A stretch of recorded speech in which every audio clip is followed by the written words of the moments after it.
Hello children, this is Poonam Bagga welcoming you again in your maths class. We are studying class 8th maths and today we are going to start chapter 13, direct and inverse proportions. In today's segment we will discuss direct proportion, and before we understand what is meant by direct proportion, we first need to understand what is meant by variation. Variation refers to some change, and we see if two quantities depend on each other in such a way that the change in one results in a corresponding change in the other, then the two quantities are said to be in variation. अगर दो quantities आपस में इस तरह related हैं कि पहली quantity में एक चेंज आने पर अपने आप ही सेकेंड क्वांटिटी में भी चेंज आ जाए, तब हम कहते हैं both the quantities are in variation. And we see a lot many examples of variation around us in our daily life. Let us see some of them. Here we see if the number of articles purchased increases, the total cost also increases. Suppose you go to the market to purchase some pens and you find 5 pens are costing rupees 50. It's okay. But if you now think of purchasing 10 pens, then how much money will you have to pay for 10 pens? 10 pens के लिए आपको देने होंगे ₹100. अब आप देखिए, जैसे ही आपने नंबर ऑफ़ पेन्स इंक्रीज़ किए, आपका जो कॉस्ट ऑफ पेन्स है वो इंक्रीज़ हो गया. तो यहाँ दो क्वांटिटीज़ कौन सी हैं जो आपस में रिलेटेड हैं? एक तो है नंबर ऑफ़ पेन्स और दूसरा है उनका प्राइस या कह लीजिए उनका कॉस्ट. तो ये दोनों क्वांटिटीज़ आपस में इस तरह से डिपेंडेंट हैं कि एक की वैल्यू इंक्रीज़ करते ही सेकेंड की वैल्यू भी अपने आप इंक्रीज़ हो रही है. And so this is the case of variation. Similarly if here you purchase only 2 pens, then you will have to pay only ₹20. तो अब आप देखिए, जैसे ही हमने एक क्वांटिटी की वैल्यू कम की, यहाँ पर नंबर ऑफ़ पेन्स कम कर दिए, तो अपने आप ही सेकेंड क्वांटिटी की वैल्यू भी कम हो गई, कॉस्ट ऑफ पेन्स भी कम हो गए. So here this is the case of variation. Also we see more the money deposited in a bank, more is the interest earned. जितने पैसे आप बैंक में डिपॉजिट करेंगे उसी के अकॉर्डिंग आपको इंटरेस्ट मिलेगा. अगर आप ज़्यादा मनी डिपॉजिट करेंगे तो ज़्यादा इंटरेस्ट मिलेगा, कम मनी डिपॉजिट करेंगे तो कम इंटरेस्ट मिलेगा. तो यहाँ पर ये दोनों क्वांटिटीज़ आपस में रिलेटेड हैं, the money deposited and the interest earned. So here we see another case of variation. Also we see as the speed of a vehicle increases, the time taken to cover the same distance decreases. Suppose you are going from one place to the other, and if you increase the speed of your vehicle, the time taken will be reduced. जैसे ही आप speed बढ़ाएंगे तो आप कम समय में उस distance को cover कर लेंगे, और अगर आप स्पीड कम करते हैं तो आपको टाइम ज़्यादा लगेगा वही सेम डिस्टेंस कवर करने में. तो यहाँ पर दो क्वांटिटीज़ जो आपस में डिपेंडेंट हैं वो है speed of the vehicle and second the time taken to cover the distance. And so here again we see the case of variation. Also, for a given job, more the number of workers, less will be the time taken to complete the work. Let us take one example. Suppose in your school there is a big hall and some chairs have to be arranged inside the hall. If now only 2 students are asked to arrange the chairs inside the hall, obviously it may take some time, some more time. But if now in place of only 2 students there are 10 students who are doing the job of arranging the chairs inside the hall, then as the number of students has increased, obviously it will take less time to complete the work. Similarly, here we see more the number of workers, less will be the time taken to complete the work. तो यहाँ दो quantities कौन सी हैं जो आपस में related हैं? एक तो है number of workers और फिर सेकेंड क्वांटिटी हो गई time taken to complete the work. ये आपस में डिपेंडेंट है. And so again here we see change in one results in a change in the other quantity.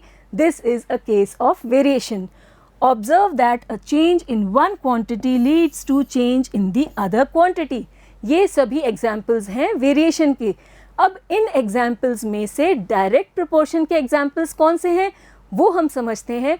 उसके लिए पहले हमें समझना होगा डायरेक्ट प्रोपोर्शन क्या है.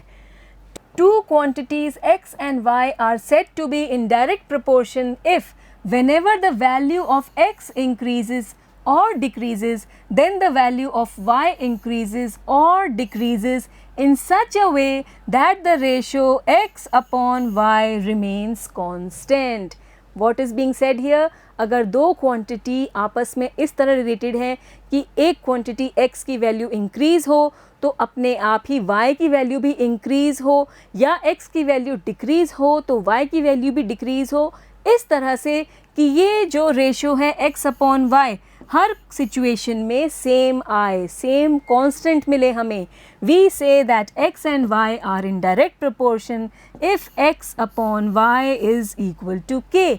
To understand this better, we take one example. Let us purchase 1 kg sugar for rupees 36 and see what happens. Let the weight of sugar be 1 kg and its cost be rupees 36. If I now purchase 3 kg sugar and I get the quantity multiplied by 3, I will be purchasing 3 kg sugar, then the price will also be multiplied by 3. It will be 3 times of the price that is for 1 kg sugar. इसका 3 times हो जाएगा, it will be rupees 108. If I now increase the weight of sugar to say 5 kg, 5 times हमने यहाँ weight बढ़ा दिया sugar का, तो ये जो price है ये भी 5 times increase हो जाएगा, it will be rupees 180. And if I now take the ratio of the different values of the quantities, weight of sugar and cost, here focus on the two quantities. दो quantity क्या है यहाँ पर, एक तो है weight of sugar, let us denote it by x, and the second quantity is the cost, it be denoted by y. तो हम क्या देख रहे हैं, अब अगर हम इसकी different values का ratio लें, if we take x1 upon y1, x1 is 1 here and y1 here is 36, so it is 1 by 36. If we now take x2 upon y2, what we see, x2 it's 3 and y2 it's 108, divide कीजिए 3 से, you will get it 1 by 36, both are equal. Again if we take x3 upon y3, this will be 5 upon 180, it's again 1 by 36 as we divide by 5. तो हम क्या देख रहे हैं, every time we are getting the ratio of the two quantities equal 1 by 36, 1 by 36, 1 by 36. And similarly, if we now increase the weight 6 times, the weight of sugar, the price will also be increased 6 times. ये समझ रहे हैं आप, तो कुछ price आएगा, आप multiply कर लीजिएगा 36 से. Similarly, if we increase the weight say by 8 times, 8 kg sugar अगर हम परचेज करें तो जो प्राइस है वो भी 8 टाइम्स बढ़ जाएगा. तो हम क्या देख रहे हैं, यहाँ पर दो क्वांटिटीज़ हैं, पहली है वेट ऑफ शुगर, दूसरी है कॉस्ट ऑफ शुगर. जैसे ही यहाँ वेट ऑफ शुगर बढ़ता है, सेम रेशो में यहाँ पर उसका प्राइस भी बढ़ रहा है. Every time we are getting the same value if we take the ratio of x and y. x is the weight of sugar, y is the cost in rupees. और क्योंकि हर बार हमें ये रेशो सेम मिल रहा है, therefore this is the case of direct proportion. If we go back to what we discussed, we say that x and y are in direct proportion if x upon y is equal to k, और यहाँ this is equal to 1 by 36. Getting the point? तो यहाँ एक बार simple भाषा में समझे हम कि डायरेक्ट प्रोपोर्शन क्या है. यहाँ पर कंपेयर होती हैं दो क्वांटिटीज़. अगर पहली क्वांटिटी को इंक्रीज़ करने पर सेकंड क्वांटिटी भी बढ़ रही है, या पहली क्वांटिटी को डिक्रीज़ करने पर सेकंड क्वांटिटी भी डिक्रीज़ हो रही है, इस तरह से कि उनका रेशो हर सिचुएशन में सेम आए, इक्वल टू सम कांस्टेंट, तब हम कहते हैं कि दोनों क्वांटिटीज़ डायरेक्ट प्रोपोर्शन में हैं. तो यहाँ हम जब भी एग्जाम्पल्स करेंगे तो ये देखेंगे कि क्या एक क्वांटिटी के बढ़ने पर दूसरी क्वांटिटी भी बढ़ रही है. पहले तो आप दोनों क्वांटिटीज़ को आइडेंटिफाई कीजिएगा कि जो भी प्रॉब्लम है उसमें दो क्वांटिटीज़ हैं क्या जो आपस में रिलेटेड हैं, और फिर क्या उनकी रिलेशनशिप ऐसी है कि एक के बढ़ने पर दूसरी भी बढ़ रही है, और या फिर एक के घटने पर दूसरी भी घट रही है, और वो भी सेम रेशो में हर बार. तब तो हम कह पाएंगे कि ये केस है डायरेक्ट प्रोपोर्शन का. Now here we will be solving the problems based on direct proportion by using this relationship. When x and y are in direct proportion, we can write x1 upon y1 equal to x2 upon y2. ये हम इस example में देख ही चुके हैं. यहाँ पर देखिए x1 upon y1, this is equal to x2 upon y2 and also this is equal to x3 upon y3. ये देख ही चुके हैं. इसी तरह से अगर आप x4 upon y4 लेते, x5 upon y5 लेते, तो वो भी आपको इक्वल ही मिलते. So here we see that in case of direct proportion we have these two ratios equal. और ये जो है ये हमारी बहुत हेल्प करने वाला है हमारे प्रॉब्लम्स को सॉल्व करने में जो बेस्ड होंगे डायरेक्ट प्रोपोर्शन पे. Here y1 and y2 are values of y. जो हमने क्वांटिटीज़ हैं उनको x और y से डिनोट कर रखा है. तो y1 और y2 हैं values of quantity y corresponding to the values x1 and x2 of x respectively. तो x और y दो क्वांटिटीज़ हैं. तो ऐसे में अगर क्वांटिटी x की दो वैल्यूज़ हैं x1 और x2 तो इन्हीं वैल्यूज़ की करस्पॉन्डिंग y क्वांटिटी की वैल्यूज़ हैं y1 और y2. यहाँ पर ये भी जानना ज़रूरी है what is meant by proportion. A proportion is a statement in which two or more ratios are set equal to each other. यहाँ पर देखिए दो रेशियोज़ हैं. x1 अपॉन y1 क्या है? एक रेशियो है. x2 अपॉन y2 भी क्या है? एक रेशियो है. तो दो रेशियोज़ आपस में इक्वल हो रहे हैं और ऐसे में इस स्टेटमेंट को हम कहते हैं proportion. And so this is the case of direct proportion. यहाँ से ये प्रोपोर्शन वर्ड भी काम में आ रहा है. Here we had three ratios equal and so here we could have taken x4 upon y4 also, x5 upon y5 also to be equal to these ratios. तो या तो दो ratios equal हों या ज़्यादा ratios भी equal हों उसे हम कहते हैं proportion. And with this now we take some examples for direct proportion. If the number of articles purchased increases the total cost also increases. जो हमने example लिया था कि 5 pence का cost हमें मिल रहा था ₹50 और फिर 10 पेंस का कॉस्ट हमें मिल रहा था ₹100.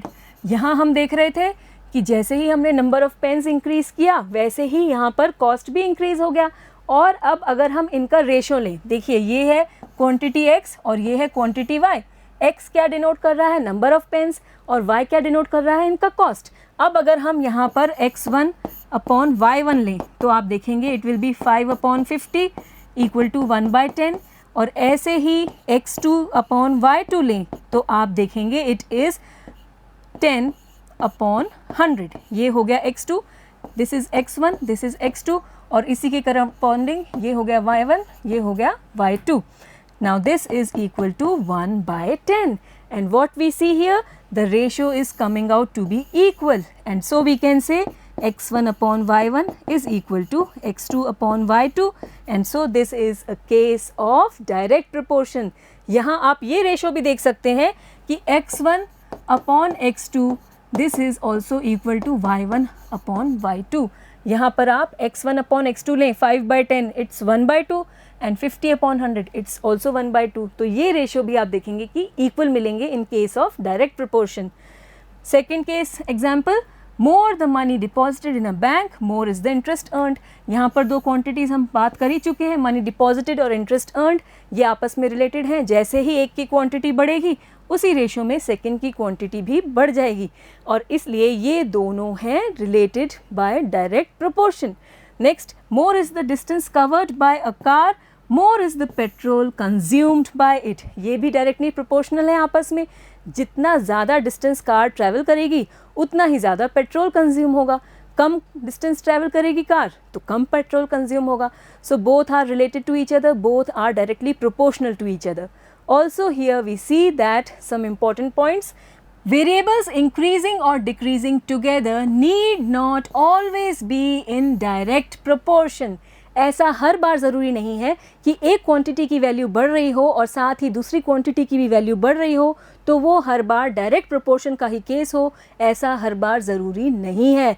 We have some examples where we see that increase in one quantity is leading to increase in the other, but it is not the case of direct proportion. We see here physical changes in human beings occur with time but not necessarily in a predetermined ratio. हम देखते हैं as के साथ साथ human beings में physical changes आते हैं पर वो लगातार सभी इंडिविजुअल्स के लिए सेम नहीं होते हैं. The ratio is not definite for any such growth in human beings and so this is not a case of direct proportion. Also we see changes in weight and height among individuals are not in any known proportion. हम जानते हैं जैसे जैसे as बढ़ती है बच्चों की height और वेट भी बढ़ता है पर क्या सभी बच्चों के हाइट और वेट सेम होते हैं? Suppose we take the students of say class 8. क्या आपकी क्लास में सभी स्टूडेंट्स की हाइट और वेट इक्वल है? No, they are not equal because there is not any definite ratio in which the age and the weight or height is increasing. Same ratio नहीं है और ऐसे में ये केस नहीं है direct proportion का. Also, there is no direct relationship or ratio between the height of a tree and the number of leaves growing on its branches. ऐसे ही जब टाइम पीरियड के साथ ट्री की हाइट बढ़ती है उस पर नंबर ऑफ लीव्स भी बढ़ती हैं, लेकिन ऐसे में there is no direct relationship between the height of the tree and the number of leaves on it. अलग अलग पेड़ों के लिए हाइट के साथ साथ नंबर ऑफ लीव्स अलग अलग हो सकते हैं and there is no definite ratio and so again this is not a case of direct proportion. Now after understanding what is meant by direct proportion, we are ready to do some examples from your book. Let us take the first example here. The cost of 5 meters of a particular quality of cloth is rupees 210 and tabulate the cost of 2, 4, 10 and 13 meters of cloth of the same type. यहाँ बात हो रही है दो quantities की. पहले तो वो दो क्वांटिटीज़ को आइडेंटिफाई कीजिए कि कौन सी दो क्वांटिटीज़ की बात हो रही है. एक तो है लेंथ ऑफ द क्लॉथ, आप देखिए 5 मीटर्स दी हुई है लेंथ ऑफ द क्लॉथ और फिर उसका कॉस्ट दिया गया है रुपीज़ 210. ये दो क्वांटिटीज़ हमें यहाँ दी गई हैं और अब इन्हीं क्वांटिटीज़ के अकॉर्डिंगली हमें 2 मीटर्स, 4 मीटर्स, 10 मीटर्स और 13 मीटर्स क्लॉथ के लिए कॉस्ट फाइंड आउट करना है और टैब्यूलेट करना है, मतलब टेबल फॉर्म में लिखना है, टेबल में बना के लिखना है हमें. तो यहाँ समझने वाली बात ये है कि जितनी लेंथ होगी क्लॉथ की उतना ही तो उसका प्राइस होगा. अगर हम ज़्यादा बड़ी लेंथ लेंगे तो ज़्यादा प्राइस देना होगा, अगर हम कम लेंथ लेंगे तो कम प्राइस देना होगा और हर बार रेशो सेम आएगा. तो ये केस है डायरेक्ट प्रोपोर्शन का. First here we will take the two quantities, उनको हम x और y से डिनोट करते हैं और फिर टेबल फॉर्म करते हैं. चलिए लिखते हैं. First we denote the length of the cloth by x. Let the length of the cloth, जो दो क्वांटिटीज़ हैं उनको हम x और y से डिनोट कर रहे हैं. पहली क्वांटिटी क्या है? Length of the cloth. Let the length of the cloth be x metres. पहली क्वांटिटी को हमने x से डिनोट कर दिया है and its cost be rupees y. हमने सेकेंड क्वांटिटी जो है उसकी कॉस्ट उसको y से डिनोट कर दिया है. अब हम यहाँ पर एक टेबल फॉर्म करेंगे जिसमें ये सभी वैल्यूज़ उसमें शो करेंगे. Let us form one table here. Let me form one table. yes, here we will take, we have to take how many values? 5, 2, 4, 10, 13. 5 values चाहिए हैं. Here we have 1, then we can take second, third and fourth and fifth. इस तरह से. Now we need to write here. In the first column we have x and the second one is y. ठीक है, x और y से हमने denote कर ही दिया है. अब हमें दिया गया है 5 मीटर्स लेंथ के लिए कॉस्ट है रुपीज़ 210. ये है 5 मीटर्स. ठीक है, ये हमें दिया गया है. अब हमें फाइंड आउट करना है 2 मीटर्स क्लॉथ के लिए. इसको हम ले लेते हैं इन मीटर्स और इसको हम ले लेते हैं इन रुपीज़. 2 मीटर्स के लिए कितना कॉस्ट होगा ये फाइंड आउट करना है. फिर हमें फाइंड आउट करना है 4 मीटर्स के लिए, 10 मीटर्स के लिए और 13 मीटर्स के लिए कितना कॉस्ट होगा ये फाइंड आउट करना है. Here we take it as x1, this as y1. Okay, ये हो गया आपका x2, this be y2, this is x3, this is y3, this is x4, this is y4, this is x5, this is y5. After writing this, we now need to focus on the direct proportion that we are seeing between these two quantities. यहाँ हम देख रहे हैं जैसे जैसे length of cloth increase होगी वैसे वैसे ही कॉस्ट भी इंक्रीज होगा और ऐसे में ये केस है डायरेक्ट प्रोपोर्शन का. ये आपको मेंशन करना ज़रूरी है. We write here, as the length of cloth increases, cost of the cloth also increases in the same ratio. It is a case of direct proportion. Getting it? And now since this is a case of direct proportion, we see in the first case we have x1 upon y1 equal to x2 upon y2. Direct proportion के case में ये ratios equal होते हैं. अब यहाँ पर हम वो वैल्यूज़ रख देते हैं x1 अपॉन y1. ये कि हमने क्या लिया था 5 and 210, so here we have 5 upon 210 equal to, अब देखिए x2 है आपका 2 और इसको हम y2 ही रहने देते हैं upon y2. Now how to solve? Cross multiply कर लीजिए 5y2, this is equal to 2 into 210. This now will be equal, let me make some space here, y2, this will be equal to 2 into 210 upon 5. अब आप यहाँ cancel कर सकते हैं 5 one time, here we have 5 4s are 20 and then 5 2s are 10. This will be 84. So rupees 84 is the cost for 2 meters cloth. This is clear. अभी तक हम इस तरह के सवाल कैसे सॉल्व करते थे, एक बार उस पर भी फोकस करते हैं. हमें दिया गया था 5 meters cloth का कॉस्ट है रुपीज़ 210. ऐसे में हम फाइंड आउट करते थे 1 मीटर क्लॉथ का कॉस्ट, वो हो जाएगा rupees 210 upon 5, this will be rupees 42. और फिर हम फाइंड करते थे 2 मीटर क्लॉथ का cost, it will be 2 into 42 equal to rupees 84. इस तरह से हम अब तक सॉल्व करते आए हैं छोटी क्लासेस में. अब ये एक नया तरीका हमने सीख लिया इन case of direct proportion. So in this way you can also connect with your previous knowledge. Then here we have to find the cost for 4 meters cloth. तो उसके लिए हम next page पे चलते हैं. We take the next page. Here we take the second case, x1 upon y1. This will be equal to x3 upon y3. अब हम कौन से दो रेशोज़ ले रहे हैं, देखिए यहाँ पर x1 अपॉन y1 और x3 अपॉन y3. हम चाहते तो ये दोनों रेशोज़ भी इक्वेट कर सकते थे क्योंकि सभी रेशो आपस में तो इक्वल ही हैं, पर हमने अभी फर्स्ट और ये थर्ड रेशो लिया है. इसी तरह से यहाँ पर हम लिख पा रहे हैं 5 upon 210, this is equal to 4 upon y3.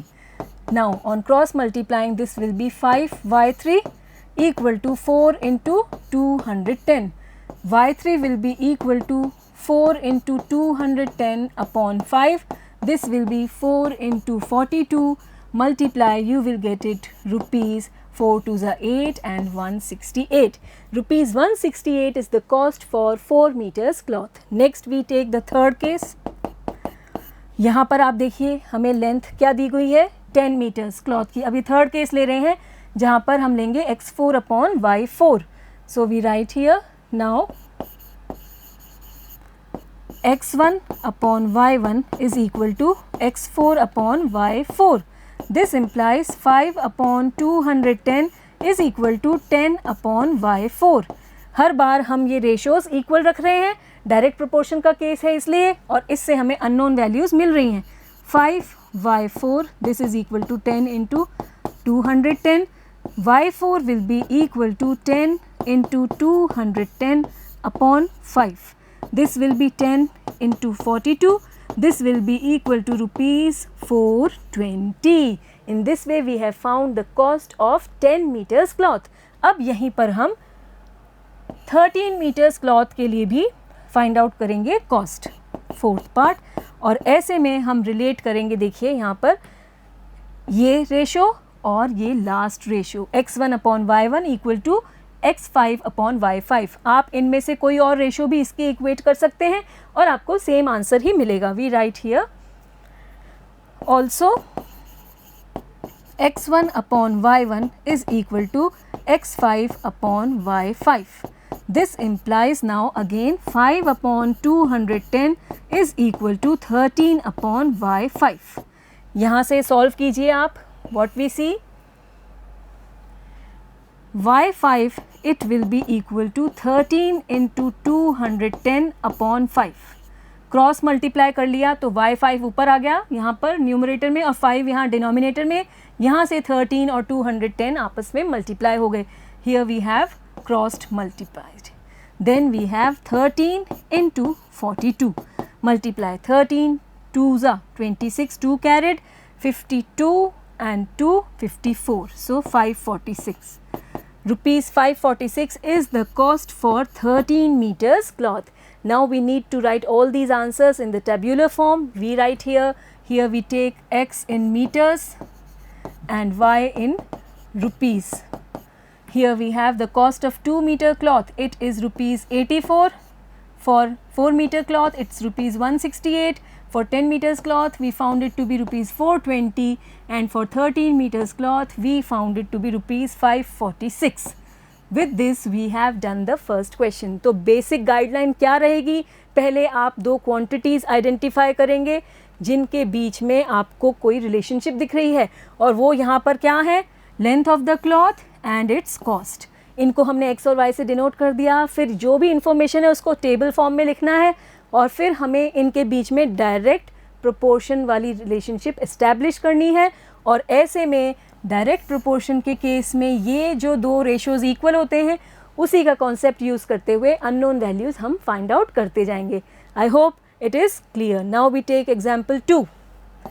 An electric pole 14 meters high casts a shadow of 10 meters. ये देखिए एक इलेक्ट्रिक पोल यहाँ दिख रहा है और ये इसकी शैडो दिख रही है यहाँ पर, और ये दिया गया है कि पोल is 14 meters high and its shadow is 10 meters long. Find the height of a tree that casts a shadow of 15 meters under similar conditions.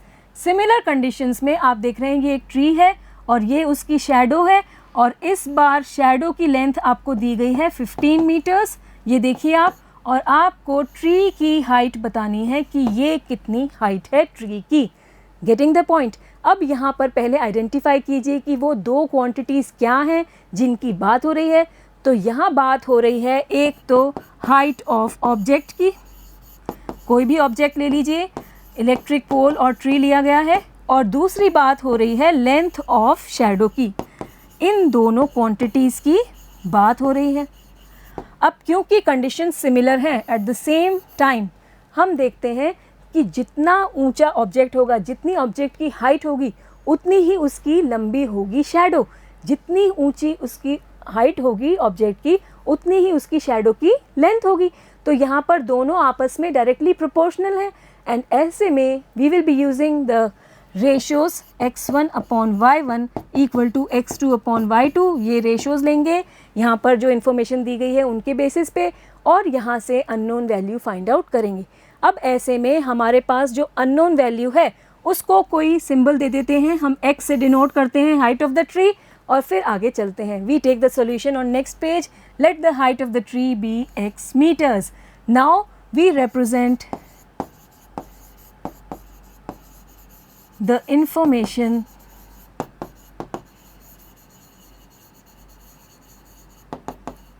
in, here we write in a table. Let us form one table first and then we will show all the values in the table. Yes, we take here,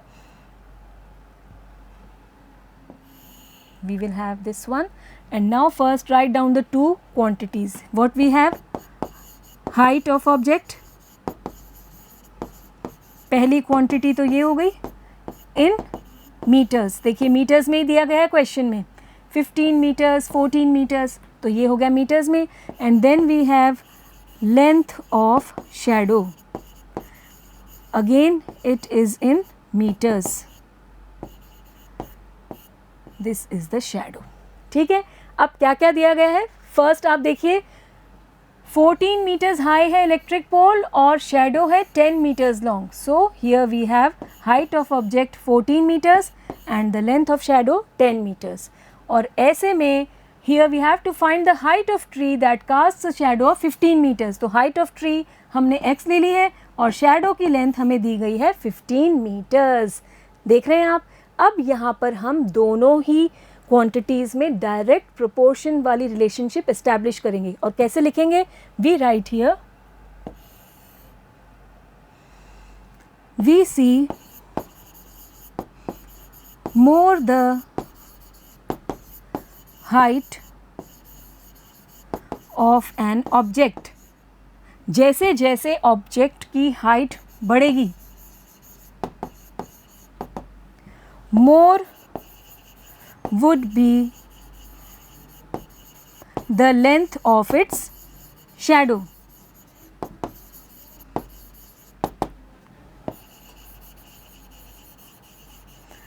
and so this is a case of direct proportion.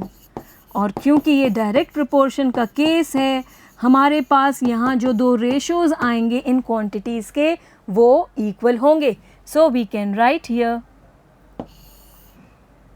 this implies x1 upon y1, this will be equal to x2 upon y2, and this implies what is x1, it is 14 and this is 10, this will be equal to x upon 15. Now cross multiply 14 into 15 upon 10, this will be equal to x. We can divide by 5, 5 3s are 15, 5 2s are 10. Then 2 1s are 2, 7 times 14, and here we get x equal to 7 3s are 21. और x क्या है? Height of the tree. This implies the height of the tree is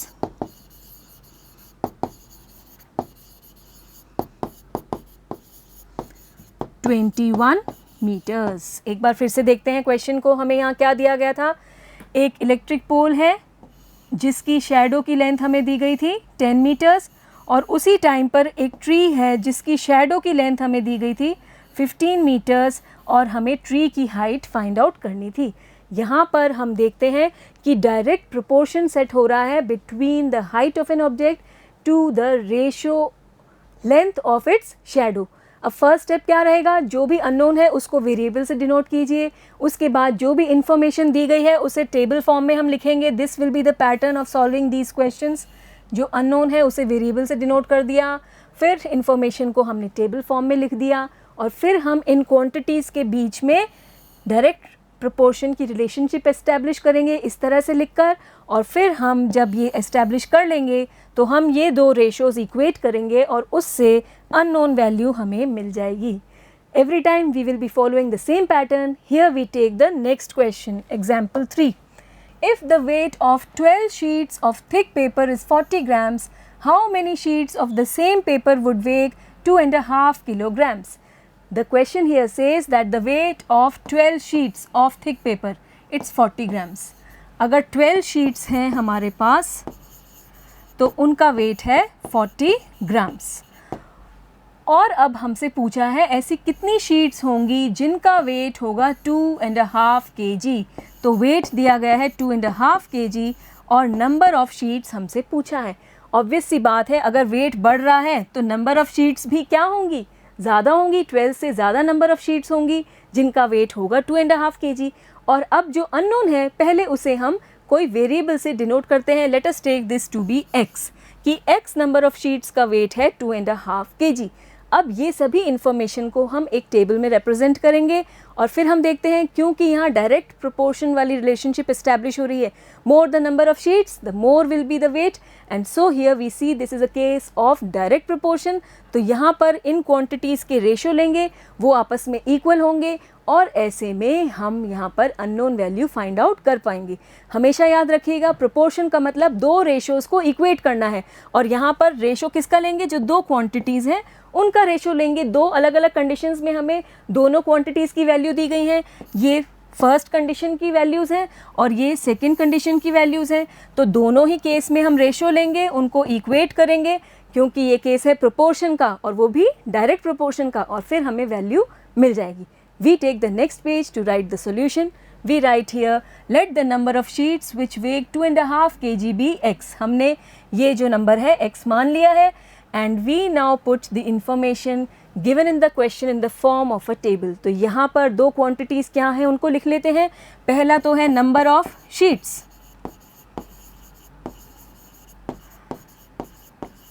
and then we have the weight of sheets. We take it in kg or grams. Here we have been given in grams और इसको भी हम grams में convert कर सकते हैं. So here we write in grams. Okay. Now the number of sheets, it's 12 and the weight is 40 grams. और फिर यहाँ देखिए आप, number of sheets हमने x मान ली है. Here we have taken it to be x और weight हमें जो दिया गया है वो है 2.5 kg. अब आप 2.5 को कन्वर्ट कर लीजिए, इट विल बी 5/2 kg, 2 2 ज़ा 4 + 1 5 एंड सो 5/2 kg. और इसको ग्राम्स में कैसे कन्वर्ट करेंगे, 5/2 × 1000 because 1 kg is equal to 1000 grams.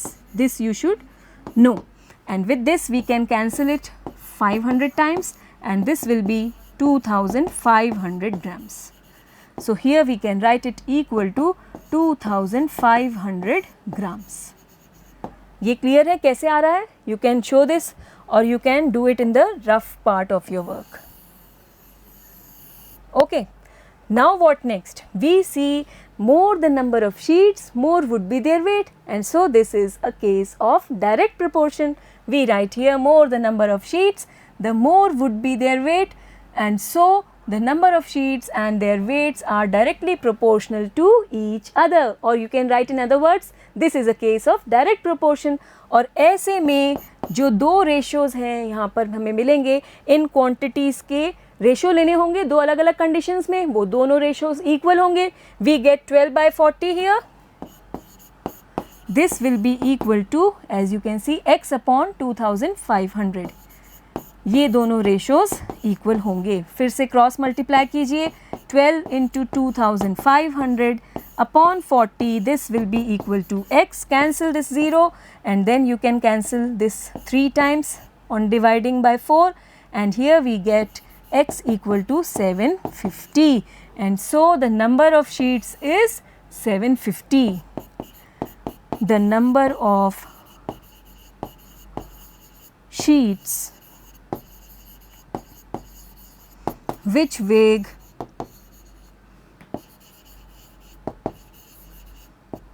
2.5 kg is 750.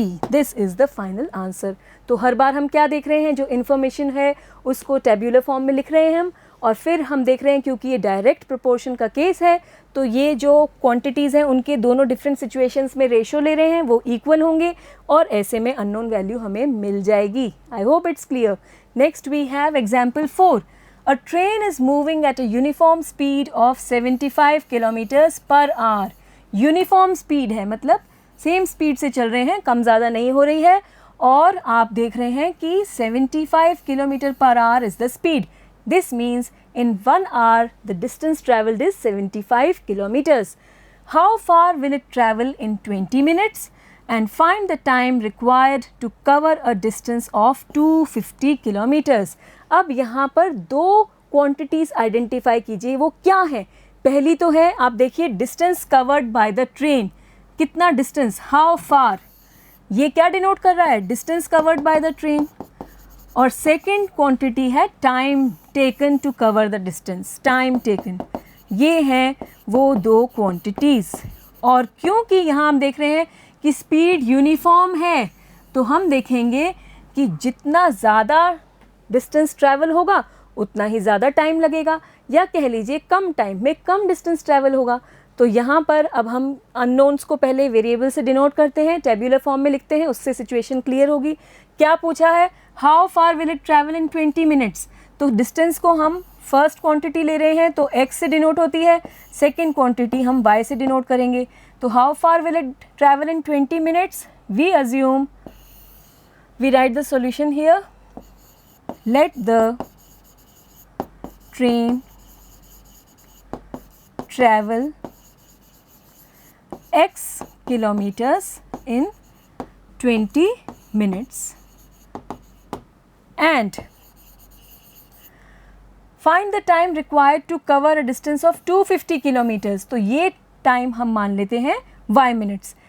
So let the train travel x kilometers in 20 minutes and travel 250 kilometers in y minutes.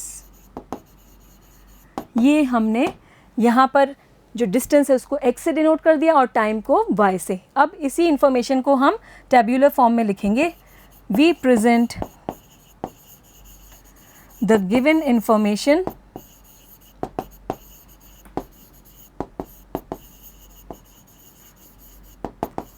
in a table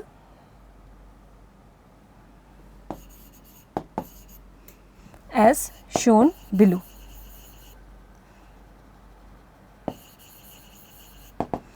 We draw the table here.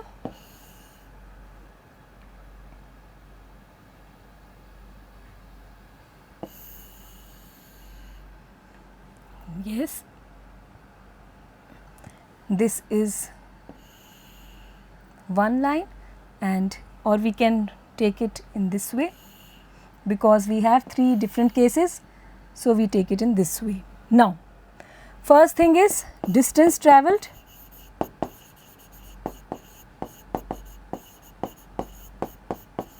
We take it in kilometers, okay? And then we have the time taken to cover the distance. Second quantity, time taken, we take it in minutes. Now, here we have been given that the uniform speed of the train is 75 kilometers per hour. इसका मतलब एक घंटे में 75 kilometers, and by 1 hour we mean 60 minutes. So, here we write distance travelled is 75 kilometers in 60 minutes. Getting it? Now what else? We have to find here the time is given 20 minutes. तो time तो 20 minutes, और हमें अब distance travelled find out करना है, उसको हमने x से denote कर दिया. देखिए आप, the distance travelled in 20 minutes we are taking it as x kilometers. तो यहाँ x आ गया, और उसके बाद हमें distance दिया गया है 250 kilometers travel हो रहा है, और time हमसे पूछा है. We will not write the unit because we have written it here, so no need to write the unit again and again. और अब हमें यहाँ पर time हमने ले लिया है y minutes. So this is the information given in the table.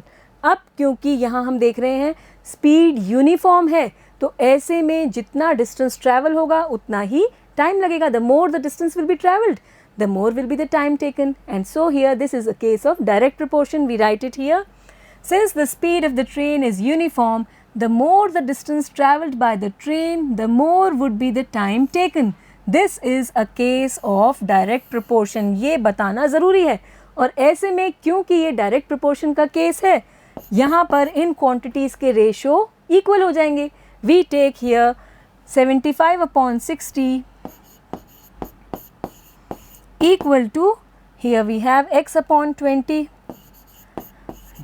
From here cross multiply, this will imply 75 into 20 upon 60 equal to x. Cancel this 0 by 0, and this will go 3 times, and this gives us x equal to 25. This implies the distance travelled by the train in 20 minutes is 25 kilometers. It's okay. यहाँ ये ज़रूर ध्यान रखिएगा कि जो unit होगी सभी values के लिए सेम होगी. यहाँ पर अगर आप 1 आवर लिख देते तो गड़बड़ हो जाती. यहाँ क्योंकि ये मिनट्स में दिया गया है टाइम 20 मिनट्स, तो इसे भी हमें मिनट्स में ही लेना होगा. ये ज़रूरी है. Now here we will find the value of y. For this we will take the first ratio and the second ratio. For this here we take the next page.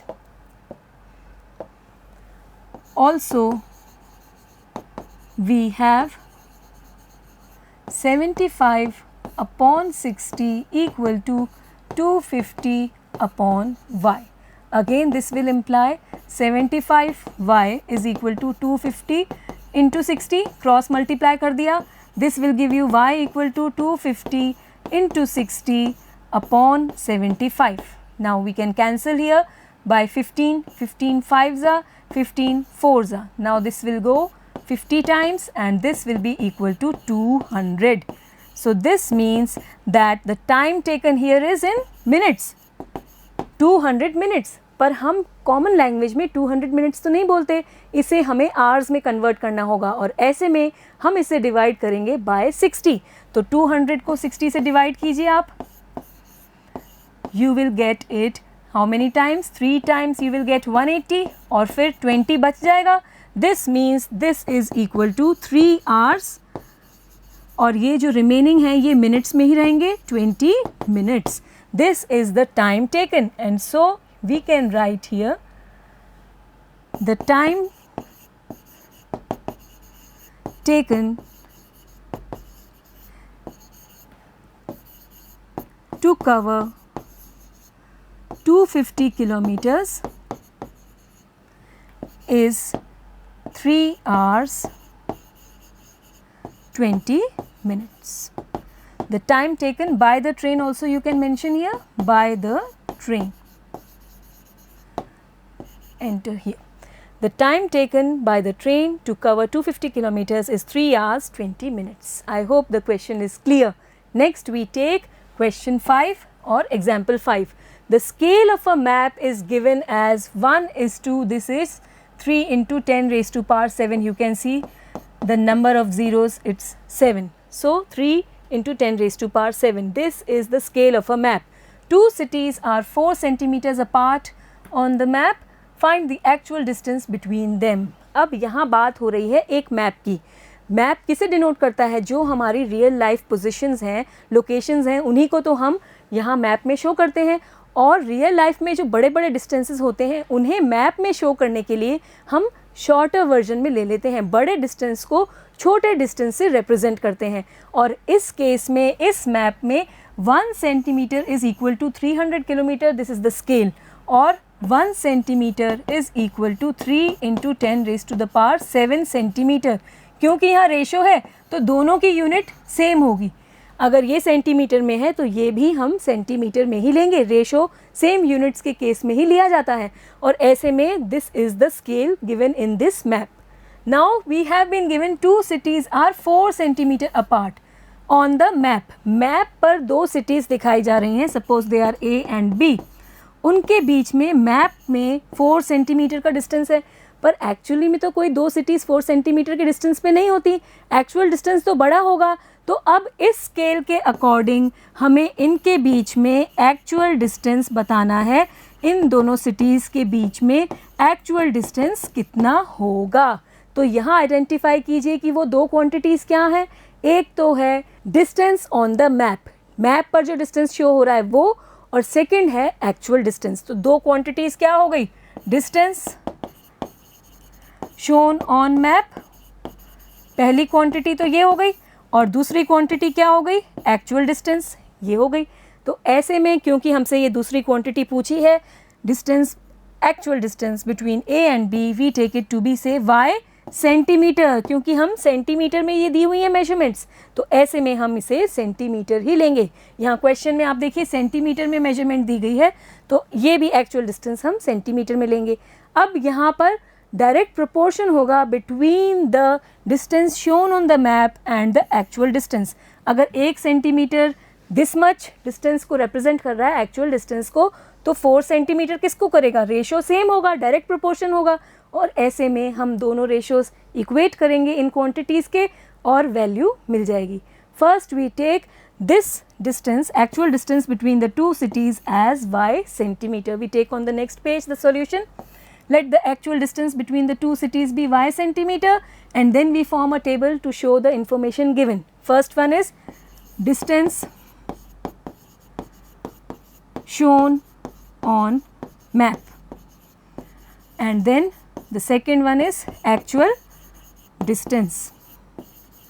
ये दोनों quantities हो गई. ये 1 सेंटीमीटर शो किया गया है, तो actual distance है 3 into 10 raise to power 7 centimetre.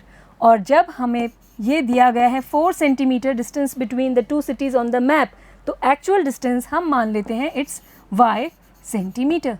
And now we mention here the scale of a map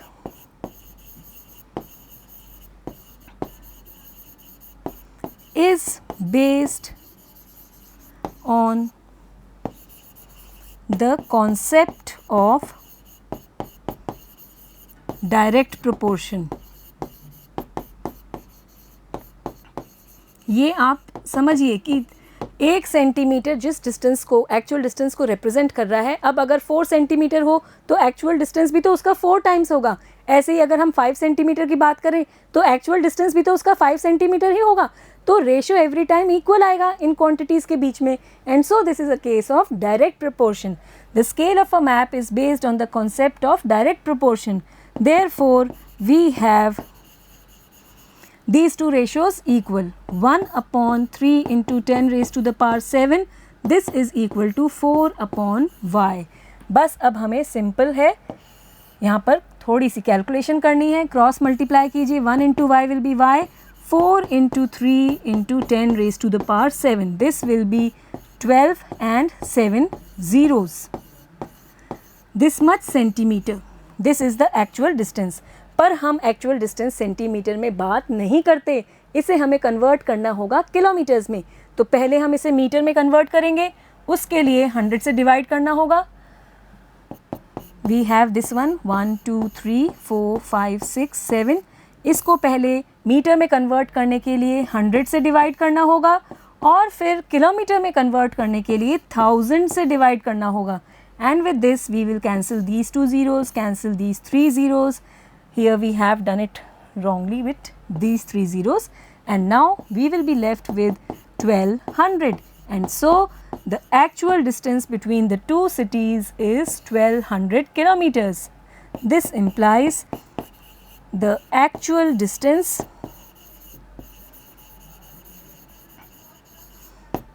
between the two cities is 1200 kilometres. तो अब आप देखिए यहाँ पर जब हमारा स्केल क्या था, 1 सेंटीमीटर इक्वल टू 300 किलोमीटर्स, यही तो था स्केल. देखिए यहाँ पे लिखा है 1 सेंटीमीटर इक्वल टू 300 किलोमीटर्स. और अब जब हमारा डिस्टेंस था मैप पर 4 सेंटीमीटर, तो एक्चुअल डिस्टेंस क्या हो जाना चाहिए, इसका 4 times, 4 into 300 that is 1200 kilometres. ये वही तो आंसर हमें मिला है, देखिए आप 1200 किलोमीटर्स. तो ये केस है डायरेक्ट प्रोपोर्शन का.